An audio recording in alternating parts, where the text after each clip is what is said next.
This Torah class is brought to you by TorahAnytime.com. There is an ancient Jewish custom that on Purim you appoint a Purim Rav.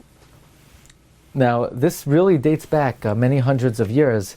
Already in the times of the Marshal, they published something called Masechta Purim, and the Marshal answered it Becherem.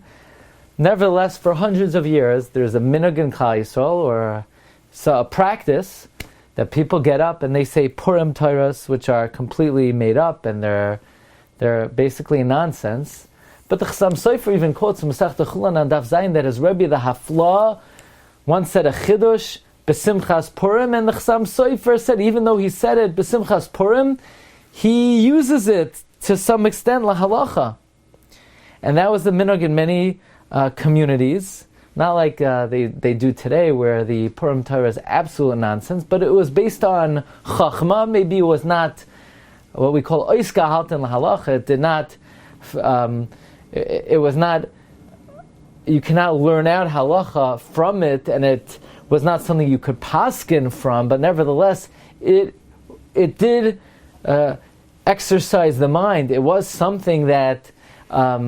You call it rischa da'iraisa, you call it popula, but it had value. What is the basis of this custom where to appoint the Purim Rav? And the Kloisenberger Rebbe, it's brought in the Shefa Chaim, says that Minhag Yisrael Torah, all Jewish customs are Yisudas and Maharei Kodesh, are founded on very strong foundation. And the basis of this custom was to teach and to show the root, the siba, the shayresh, of why there was a decree of annihilation on Klal Yisrael. And the Gemara discusses in Masechta Megillah, Daf Yud Gimel, the various averos Klal Yisrael did, whether we bow down to the tzelem, whether we were nenef from the Suda of Achashverosh.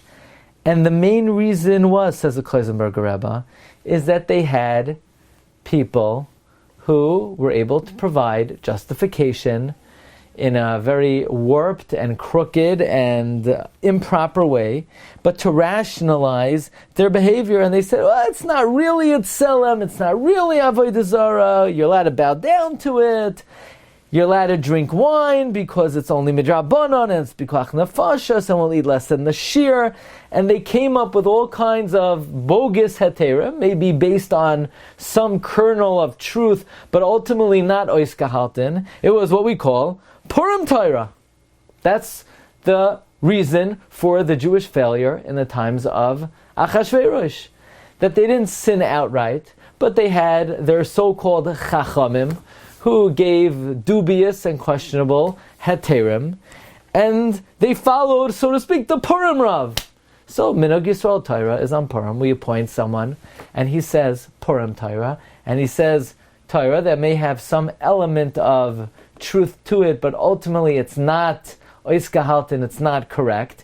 And it reminds us of the source of our troubles and the source of our the ills that brought us to this terrible gezerah. So it's interesting. Even a humorous and a Jewish custom is based on a message, based on divrei Gemara and divrei Musar. Wishing everybody a freilichen Purim. You've just experienced another Torah class brought to you by TorahAnytime.com.